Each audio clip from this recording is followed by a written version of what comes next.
17절부터 26절의 말씀으로 믿음의 사람들은 보는 사람들이다 라는 제목으로 이렇게 말씀을 나누고자 합니다. 성도는 믿음의 사람입니다. 믿음의 사람은 세상이 이해할 수 없는 특별한 삶을 살아갑니다. 어떻게 그렇게 특별하고 탁월한 삶을 살 수 있겠습니까? 그것은 보이지 않는 것을 보기 때문입니다. 아브라함과 이삭과 야곱과 요셉이 믿음으로 행했고 모세는 믿음으로 하나님의 백성과 함께 고난을 받았습니다. 믿음으로 애굽을 떠났고 믿음으로 열정과 빗뿌리는 예식을 행했으며 믿음으로 홍해를 건너 여리고를 무너뜨렸습니다. 라합도 믿음으로 정탐꾼을 도왔습니다. 오늘 본문의 말씀 다시 한번 바라보면서 우리 또한 믿음의 사람들이 될 수 있기를, 믿음으로 우리가 보는 사람들이 될 수 있기를 주 이름으로 축원을 드립니다. 먼저 믿음의 사람들은 생생한 부활을 보았습니다. 몸에 좋지 않고 몸에 좋은 약이 입에는 쓰다는 말이 있습니다. 시험은 바로 힘들지만 그것을 극복한 후에 주어지는 결과는 영광스러움을 우리에게 말씀하고 있는 거죠. 시험을 이길 수 있는 길은 하나님의 약속을 맺는 굳센 믿음밖에 없습니다. 아브라함이 백세에 얻은 아들을 제물로 바치라는 시험을 통과할 수밖에 없었던 말의 이유는 뭡니까? 후손을 번성케 해주시던 하나님의 약속을 끝까지 믿었기 때문입니다. 그는 독생자, 바로 하나밖에 없는 독자 이삭을 바치면서 하나님이 그를 살리실 뿐만 아니라 후손의 축복을 주실 것을 굳게 믿었던 것이 아브라함입니다. 이삭과 야곱과 요셉 모두 어려운 시절을 보냈지만 죽는 순간까지 하나님의 약속을 믿었습니다. 자신들이 그 약속을 직접 받을 수 없다면 후손들을 통해서라도 이루어주실 것이라고 믿었기 때문에 그들은 약속된 하나님의 축복을 후손들에게 빌어주고 바로 생을 마감하는 모습을 볼 수가 있는 거죠.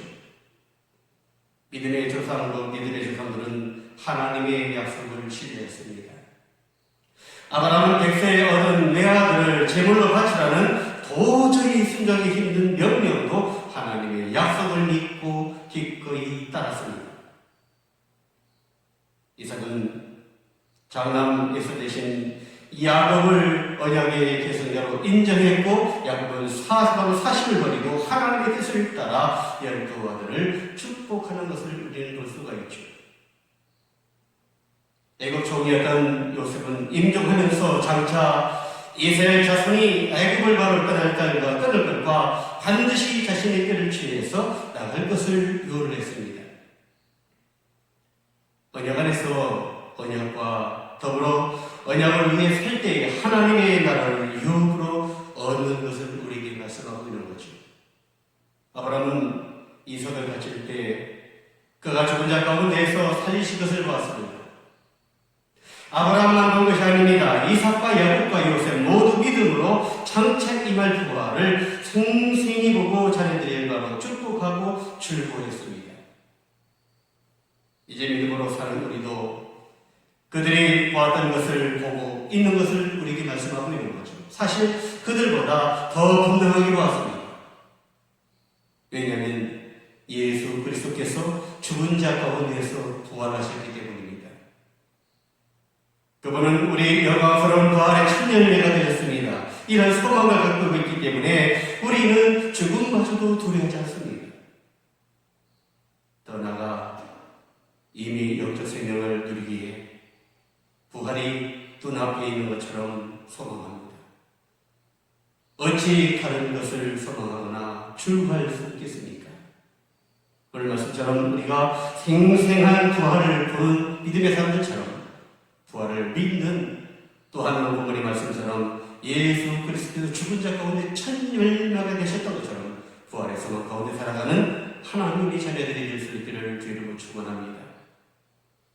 두 번째는 믿음의 사람들은 하늘의 상을 보았습니다. 고난보다 그 뒤에 주어지는 영광이 훨씬 크고 위대한 것이라면 우리는 기꺼이 고난의 길을 분명히 선택할 수가 있는 거죠. 믿음의 사람들 중에는 하나님이 주신 미래의 영광을 바라보고 스스로 고난의 길을 선택한 이들도 있습니다.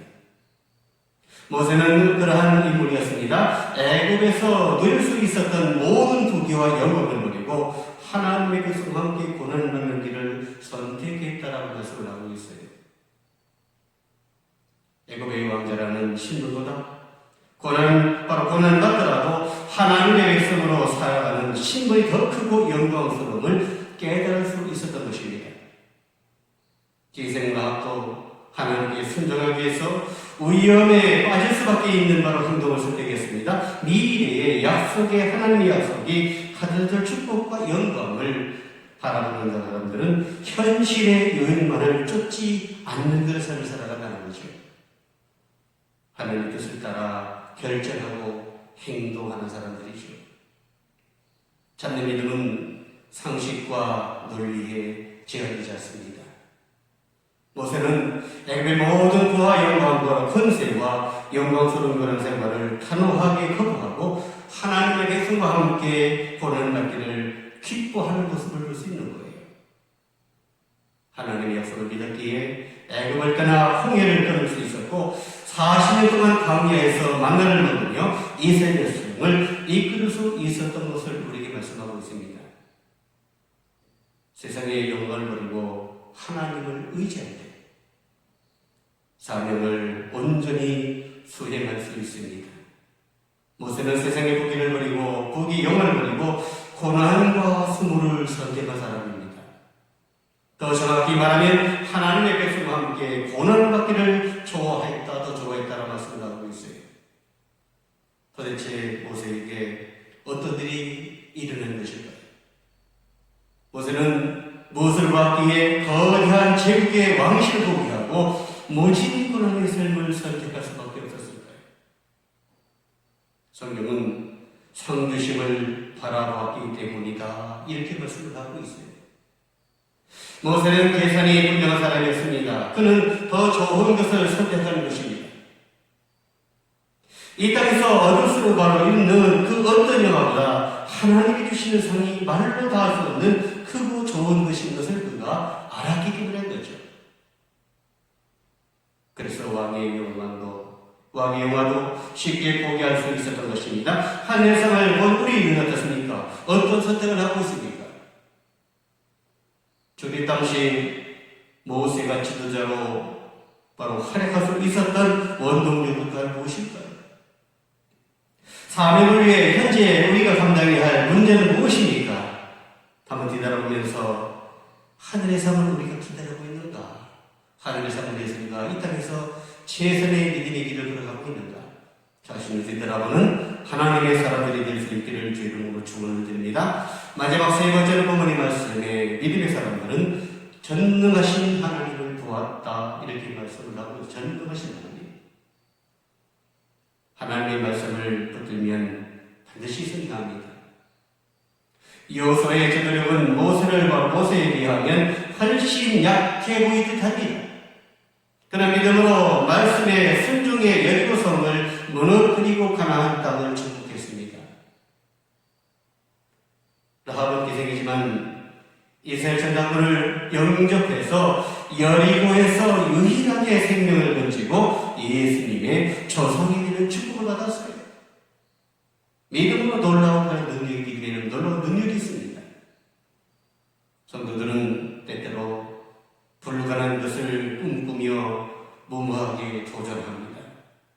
이스라엘에서는 어린만 양의 피를 뿌림으로 죽음의 저주에서 벗어날 수 있었던 것을 분명히 우리 볼 수 있는 거죠. 그것을 기대했습니다.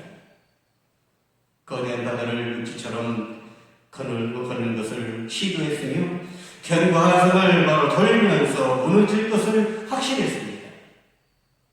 사람들은 그런 시도를 어리석다라고 이렇게 말할 수 있어요. 그러나 전능하신 하나님을 본 사람들은 참으로 망바로 당연한 선택일 수밖에 없는 것을 우리에게 말씀하고 있는 거예요. 당연한 선택이고 당연한 선택이 아닐 수가 없습니다.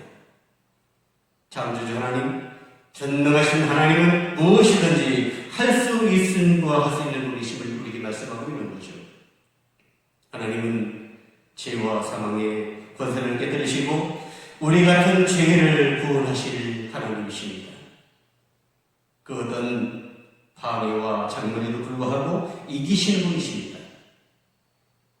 그러니 그 누구도 하나님이 함께 하시는 자에게 실패를 말할 수는 없습니다. 여호수아와 갈렙은 약점을 어떻게 극복할 수 있는 그런 사람들이었을까요? 스스로 부족하고 연약하다고 느낄 때에 붙들어 주실 것을 퍼붓는 믿음의 사람이었던 것을 우리에게 말씀하고 하나님을 바라봤다는 하나님. 우리 자신도 마찬가지입니다. 하나님은 전지전능하십니다. 믿음의 사람들은 하나님을 전능하신 하나님으로 보아야 된다 말씀하고 있는 거예요. 이제 말씀을 정리합니다. 세상이 보지 못하는 것을 본 믿음의 사람은 복 있는 사람이다 라고 말씀을 하고 있어요. 믿음으로 살았던 아브라함, 이삭, 야곱, 요셉을 봅니다. 또한 믿음으로 살았던 모세를 봅니다. 애굽의 필귀 권력과 영광스러운 생활을 거절한 모습을 봅니다. 하나님의 성과 함께 고난당하는 길을 선택함을 봅니다. 그리스도를 위하여 능욕을 받았다고 말씀하심을 우리는 듣습니다. 약속 때문에 받는 고난이 이집트 보물보다 더 값진 것인 줄 알기 때문입니다. 또 장차 상 받을 것을 기대하고 알고 있었기 때문에 깨닫습니다. 보이지 않는 하나님을 보는 것을 여기고 인내하기 때문에 그들이 하나님을 믿었다는 거예요. 우리의 삶 가운데 하나님이 보이지 않기 때문에 짐을 갖기도 하고 규제를 버리기도 하고 더 나아가서 껌도 씹고 껌을 씹어 버리기도 하고 아무데나 버리는 경우가 올 수 있어요. 보이지 않는 하나님이 보이고 계시다고 우리가 믿는다면 보이다고 우리가 믿는다면 그런 행동을 하지 않는 우리에게 말씀하고 있는 거죠. 보이지 않는 하나님을 늘 인식하며 믿음으로 살아가는 하나님의 백성들이 되어야 줄로 믿습니다. 전능하신 하나님이 우리를 위해 일하시며 상 주시는 그런 물심을 믿고 주님을 위해 살아가는 하나님의 자녀들, 주의 자녀들이 주의 백성들이 될 수 있기를 주의 이름으로 축원을 드립니다. 기도합니다. 사랑의 하나님 감사합니다. 우리 삶 속에서 우리 함께 하시고 오늘도 말씀 속에 하나님을 진짜 하나님 믿는 사람들이 어떠한 그러한 믿음의 길을 걸어가야 되는가 저들에게 말씀합니다. 믿음의 사람들은 보는 사람들이라 말씀합니다. 저들 하나님을 바라보며 이 땅에서 아버지 하나님 실족하지 아니하고 하나님의 백성다운 아름다운 믿음의 길을 잘 걸어가는 주의 백성들이 될 수 있도록 하나님 인도하옵소서. 예수님의 이름으로